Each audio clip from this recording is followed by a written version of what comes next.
Howdy, and welcome back to the Addicted Motors YouTube channel. Here's another video coming at you about the 2008 Supercharged Range Rover. So if you weren't watching before, I bought this 08 one owner 159,000 miles Supercharged L322 Range Rover for fairly cheap, sight unseen in an auction. Love it, right? Who knows? It's yet to be determined. It needed a few things. It wasn't terrible. I think we've done I'll link the other videos where we do quick once over, do the fluids, and the biggest thing was the question about the transmission fluid. So we went ahead and swapped out the transmission fluid and filter, and so far it's been doing good. But in this video, part 4 of the series, we're going to take it on its first trip, 700 miles to South Carolina and back. So let me finish packing up here, and we're going to just go ahead and hit the road. So we've packed only the essentials this time. We've got the cooler, we've got the river hat, we've got the radar detector, and we've got a complete minimalist set of tools because we're not breaking down here, guys. I brought the gloves, tire pressure sensor, a little bit of oil, and a code reader. Oh, and some pliers, because that's the only tool you need. Obviously, it's gonna be fine. So again, most of you watching might not see the allure of taking a road trip like this at all. It seems like a very normal vehicle that would be perfectly capable of making this trip, but that's 100% not proven. And even though we did have the car looked at, it seems mechanically sound. You never know what type of issues come up when you take an untested dealer as is trade-in, and send it down 95. So let's just go ahead and get out of here. Come on.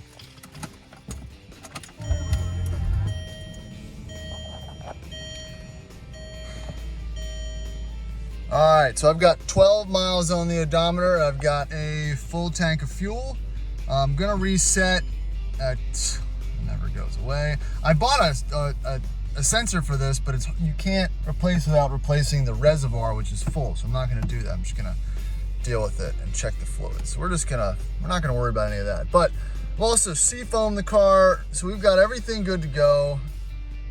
Trying to make sure I'm not missing anything. Oh yeah, mileage. So we're gonna go ahead and reset our fuel consumption for the ride down there.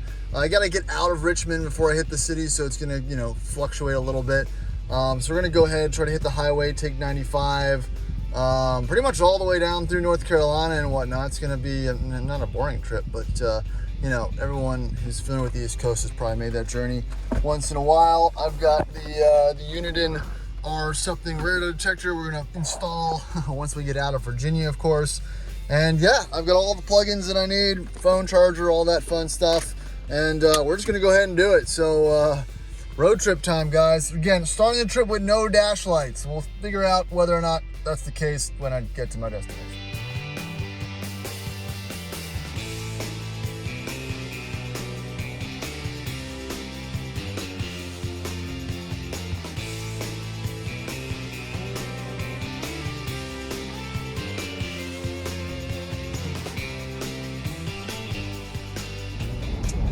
All right, and welcome back. So we are 43 miles into the trip.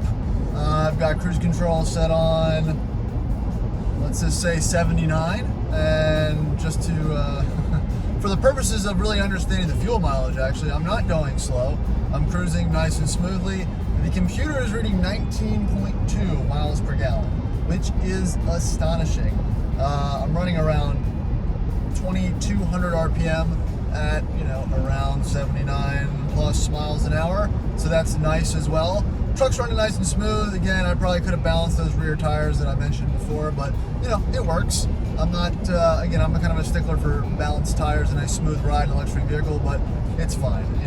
It's right at 80, and if I can move it around a little bit, it'll compensate for itself. So back to the Rover. Now, I talk a lot about Range Rovers on this channel, and to me, it's not always about the newest, the greatest, the best, because there's always better cars. But I have found with the multitude of vehicles that I've tested that some cars I just really like, and I think that is, especially in the YouTube, Instagram community, a hard point to settle on with all the options at interesting price points you can have. So again, this road test is specifically about this particular setup of Range Rover, and so far it's checking all my boxes. The regular full-size Range Rover with either a 5-liter or naturally aspirated 4.4. That's a great setup. Again, visually, performance, it does everything correctly, but the Supercharger just adds a little bit more oomph to it. It's a little more presence and confidence while on the highway, especially when it comes to higher speed passing situations. That kick down with the supercharged whine just as the icing on the cake, I think, to a dignified overtake, let's call it. And that makes it just a little more special when you hear it kick down, that supercharger spool up, and you just kind of waft off. I mean, I've owned and driven first, second gen, high horsepower Cayenne turbos, and yes, those things are monsters. They are really fast. I mean, they'll put you back in the seat even for first gens. But this is just a different experience, a different driving experience.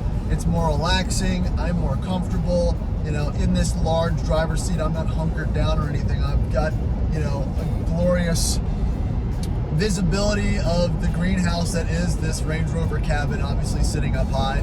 And there's not many people that don't get in this truck and go, this is different. And, they get it. As soon as you sit in the driver's seat, the whole idea, the difference between, let's say, a Range Rover Sport or an LR3 really comes into its own. So I'm going to go ahead and probably quit blabbing for now. No other issues to report. Again, we're just dipping into the fuel here a little bit.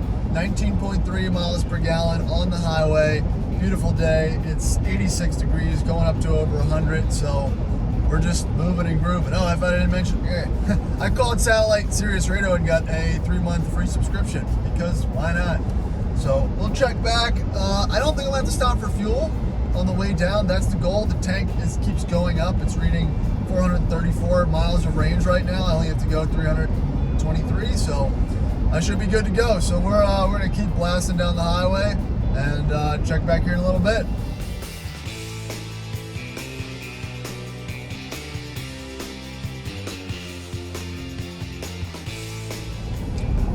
Let's check in for a little mid-trip update. So far, range is still reading 341 miles, which is crazy. We've done 155 miles. MPG is still sitting around 19.9, which is crazy because the thing about this supercharged Range Rover is it likes its favorite cruising speed, or where it's the smoothest, is around 80 plus 10, whatever that number is. I'm not good at math. It just likes to be up in those higher digits. It goes 80, 80, 80, 80, 80, 80, and then all of a sudden you realize that you're going way too fast. You gotta, reel her back in. But I mean, so far it'll get you in trouble. It really would. And my buddies that have the supercharged 5-liter, I mean, you don't need that. That's what I'm trying to prove. And I'm not trying to prove it because it's a bad car or anything like that. But there's a huge price difference between the 07, 08, 06, 09 supercharged L322s and a 5-liter supercharged, I guess let's call it a .3 L322. I mean, it's around 10 grand for the most part if you want one that's maintained. And that 5-liter, obviously, like you see in my other videos, comes with the huge potential, on top of all the normal Range Rover issues, of timing chains and water pump and supercharged services and all that. So again, this is really just kind of flowing into the formula that I'm trying to not really prove, but just discover and reinforce that this is the model to buy. This is the truck to buy if you're looking to get into Rovers, and if you're looking to only buy one. And I'm not talking about buying a naturally aspirated one and realizing you want more power and then having to find a supercharged one. I'm saying just go for it. Just go for the one you want, buy the one you want, because it's going to be cheaper long term than kind of doing one half-assed and then having to go back and swap all your parts and pieces out to continue on. But I mean, just going back to the journey here, everything's doing great. Super smooth ride. I mean, it's not often that I do one of these, I call them inaugural trips, journeys, cannonballs, or you want to call it, and I'm not staring at the gauges. I'm paying attention to the road around me. I'm looking around. I'm just looking out the window, listening to the radio, and just driving like a normal, civilian, let's call it. No one knows that I'm in, the equivalent of a massive shitbox. So yeah, I mean, that's what makes this fun. It's a completely functional, normal car for the price, and it really is proving itself. And I know I'm a little early in my journey to sign off, and it makes for a less boring video when I'm not on this side of the road with the hood up and, you know, coolant bubbling everywhere. But, you know, that's the situation you don't really want to occur on a 92-degree day somewhere in North Carolina. So, yeah, truck's just been hauling, and yeah, we'll see what the rest of the journey looks like, because I'm really trying to get 400 miles out of this tank, and I'm not being light on the accelerator pedal either. I'm driving as I would normally. You know, I hear a lot of the guys in the UK and overseas getting 25, maybe even 30 mpg in a petrol-powered Range Rover on the motorway. But they're more restricted to the speeds around 70, 65 miles an hour in most stretches. So that really does help the fuel mileage. Here in North Carolina, you know, Virginia, you're like 70, 80. North Carolina, you're 80, 90. South Carolina, 90, 100. It's just the farther south you go, the more, I'm not going to say lax the rules are, but the more the pace quickens as the gas prices creep down. So the goal is to make it through North Carolina without needing any type of fuel. Again, I probably have 150 miles left in this journey. I think I'm definitely going to nail it on this tank. I just ticked 161, so far so good. Alright, so a guy just went flying by, flashing his lights on the other lane. I wonder if he's warned us there's a cop. I didn't see it on Waze. My radar detector's not going off. We'll see what he's talking about. There's a truck under the bridge here.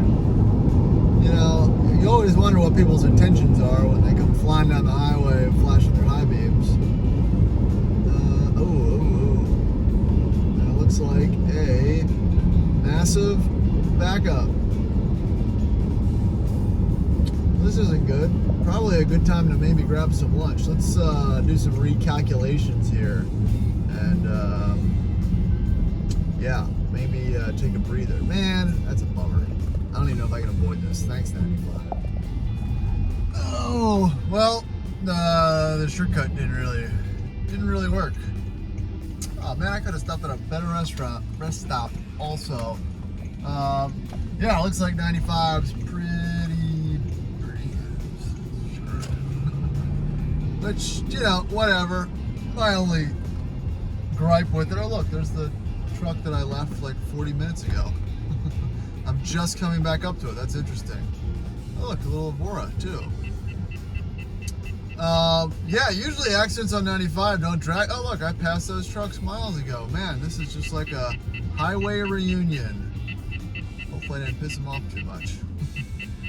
But alright, well, no one wants to watch me sit in traffic, so. Ooh, buddy. Looks like we got a camper that's either blown off the road or something. Not good. She's down in a ditch. Wonder if she took the dang truck with her too. Oh man, it's all over the place.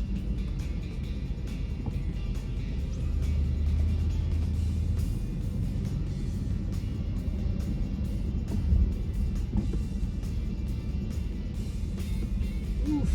It is off the frame.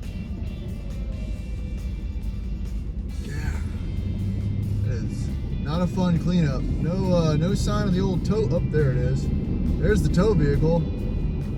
Oh man, hopefully everyone's okay. The damage doesn't look weird, but it's all in the front. It must have whipped around and then he must have drove over it. Honestly, that was a weird one, but backing around.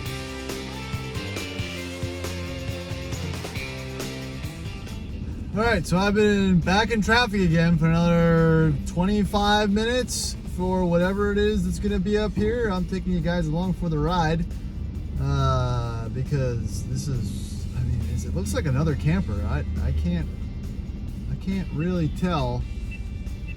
I see a camper, but it looks like actually a camper, like a driven motorhome. So that would be odd. Also, not gonna lie, the transmission's not super happy. 1, 2, 3 shifting, stop and go traffic. Been kind of working it out in sport mode and back. Hopefully it'll, you know, nothing drastic, but just a, you know, a couple little flares, you know, let's call it a flare. And that guy is driving through the median. Interesting. Where is he going? That's not a road. Anywho, let me cut it back when we get close. No, it looks like I'm got here at the lucky time where they're gonna be pulling it up on the road, maybe, because the cops just moved everybody into the left lane. Damn it. This doesn't help my MPGs. I'm trying to prove to the boys that this thing will do 400 miles on a tank. It's killing me. It's killing me. Well, let me cut this.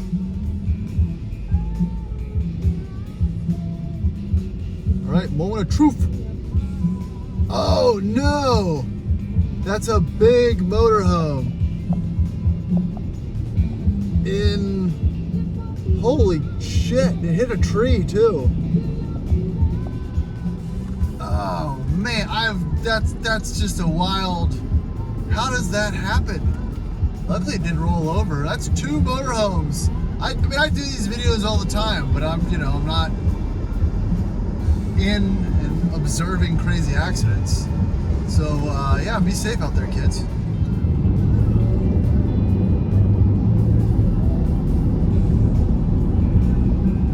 And I'm trying to document some awesome road rage that's going on up here. We're using the left lanes, we're using the right lanes, we're cutting people off. It's like a 2010 Dodge Journey. Just waiting for the accident. There's no Ultimas involved. It's crazy. He's up there bobbing and weaving. I had a good view of it, but sometimes it's a little, I'm not quick on the draw to grab the, to hit that record button. Let's see if he makes any moves. But, oh yeah, that little Kia was getting it on it too. Journey, he was making moves. We'll see what happens when they hit all these trucks up here. And just sneak on up here. I think this Malibu in front of me is interesting. Interesting little taste of the action. Oh, there he is. He's popping out over there. There's little brake lights because he's going to get cut off, boxed in by the group. He's going to try to probably do something dumb to rejoin everybody. And it's, oh, there he goes. Oh, see him? Yeah, he's gonna get desperate and do something to rejoin the group. And there goes his buddy. He's the guy that cut him off to begin with. Oh, he's getting boxed in. This is great. Yeah. Look, so that guy got in, so he was not going to let the other guy over. So let's take bets on what he's going to take the right lane. Yeah. Oh, I called it. Yeah. Is he going to go? Oh, he's getting off. He's going to try, let me guess. He's going to shoot up there and try to cross over. Let's see.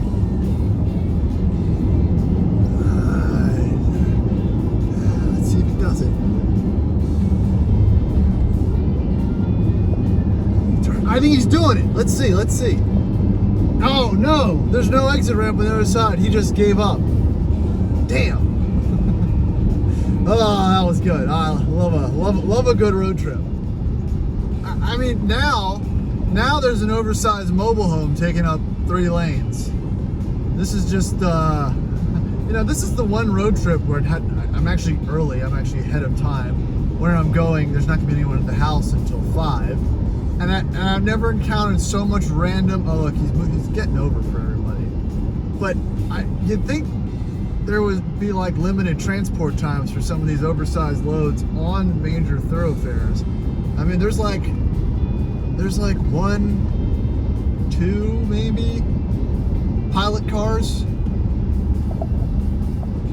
Unreal. I mean, the road rage was way more interesting, but I mean, student driver. Oh man, that's close. That is just right up there. I don't think they've got somebody with a whip that's testing these bridge heights, because they're cutting her close. Yeah, oversized load. Yeah, America, man.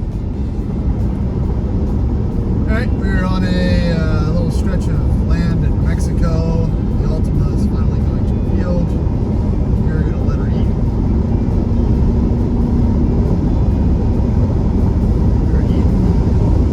We're eating all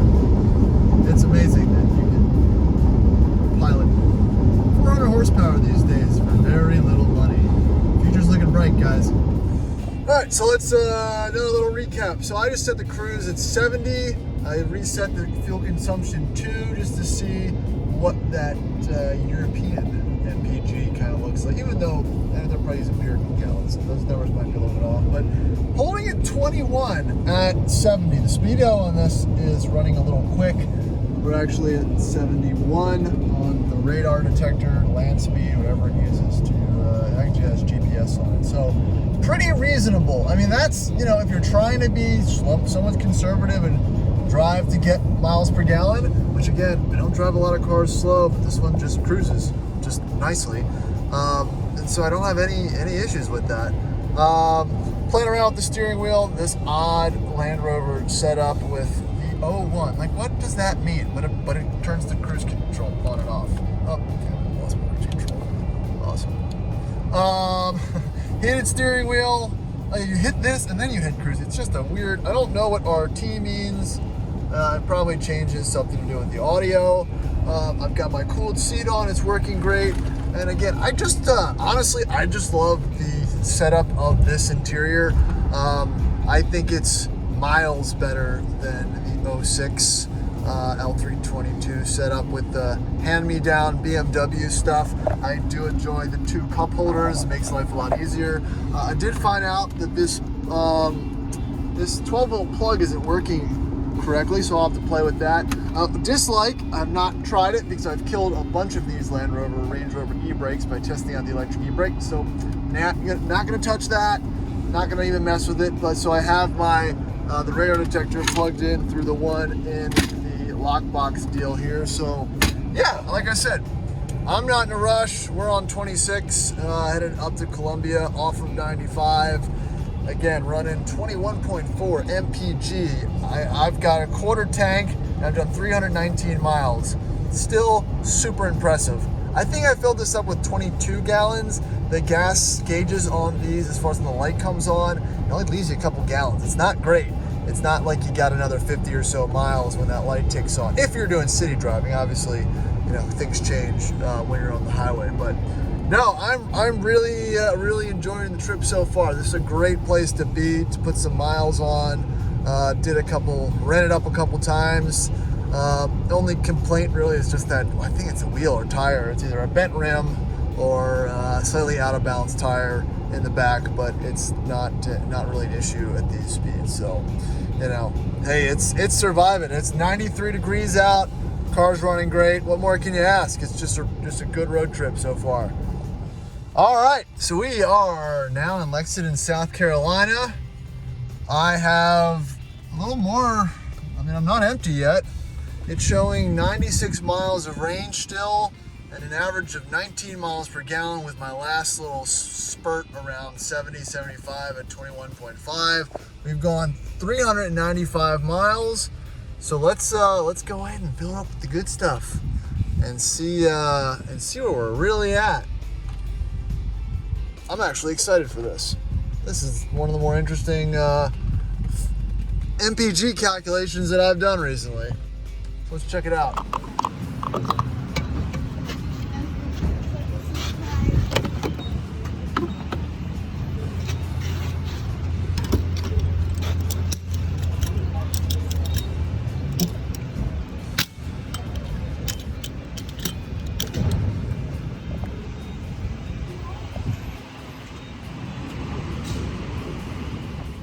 All right, so we're all fueled up. It took, what, 22.4 gallons, and we did exactly 395.3 miles. I did the quick math on that. That comes out to 17.6 miles per gallon, which is pretty, I think is pretty impressive for a truck like this running not so much the speed limit for over 5.5 hours of highway travel. I definitely probably could have got a better number, but again, it's 97 degrees out. I'm running the AC and I'm not being nice to it. So yeah, that's pretty wild. And again, I don't know what the I don't know how big the tank on the LR3 is, but this might be a bigger tank. I mean, what's more impressive, I think, besides the miles per gallon, which, you know, that can be adjusted with your right foot, is the range, because I still had another 50 or 60 miles of estimated range left, which is, again, when I started, around 411 to 430 total. I mean, that's real range. You know, if we go, if we take the LR3 to the cabin, which is exactly 100 miles from our house in Richmond, it will use more than 3/4 a tank of gas at around 12 to 14 miles per gallon. So I'm really getting maybe 250 miles out of a tank for, you know, around 18, 19 gallons, which is, you know, it's appalling actually. So yeah, this was awesome. So that's a really great outcome. Really makes, it's gonna make driving this car obviously more appealing in the future as a road trip car. It makes it much more of a viable option to grab than some of the other products. And again, it's always nice to know that whatever car you're driving, even if it's a get shit mileage, is capable of getting better mileage. I'll take that over, you know, incapability like the Land Cruiser just getting 10. So, you know, that's a good way to wrap it up. And we've made it to sunny South Carolina. Yeah, buddy. Look at that joker. And a Cayenne. All right, so that's going to conclude the trip for now. I'm going to drop in another sneak preview clip right after this. Appreciate you guys watching the video. We made it. Of course, like always, feel free to please subscribe, like, comment. If you like the journey, like the truck, let me know. You know, kind of helps the motivation to keep doing stuff like this.